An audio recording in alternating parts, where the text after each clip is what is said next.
বোতলের ভিতরে না এটা সিম্পল হলে যাবে ঠিক আছে না না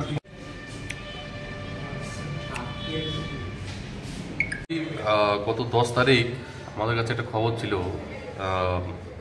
খেজুর বাগান এলাকাতে লোকনাথ রায় ওনার বাড়িতে ড্রাগস নিয়ে ড্রাগস ডিলাররা ডিল করছিল। সেই অনুযায়ী আমরা ওই বাড়িতে গিয়ে রেড করে আমরা লোকনাথ রায়কে আমরা গ্রেপ্তার করতে সক্ষম হই এবং ওখান থেকে আমরা গাঁজা পাই এবং সঙ্গে হেরোইন 300 কোটা উদ্ধার করি। আর লোকনাথ রায়ের স্বীকারোক্তি মূলে আমরা আরও একজনকে গ্রেপ্তার করি, দীপঙ্কর রায়। লোকনাথ রায় 2 দিন থানাতে পুলিশ রিমান্ডে ছিল, আজকে মাননীয় আদালতে প্রোডাকশন হচ্ছে এবং লোকনাথ রায়ের স্বীকারোক্তি মূলে যাকে গ্রেপ্তার করা হয়েছে দীপঙ্কর রায়, ওকেও আজকে আমরা কোর্টে ফরওয়ার্ড করছি পুলিশ রিমান্ড থেকে।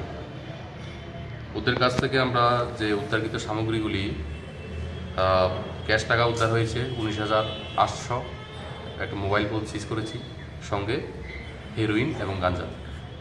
উদ্ধারকৃত ড্রাগস এবং অন্যান্য সামগ্রীগুলির বর্তমান বাজার মূল্য হবে আনুমানিক 2 লক্ষ টাকা।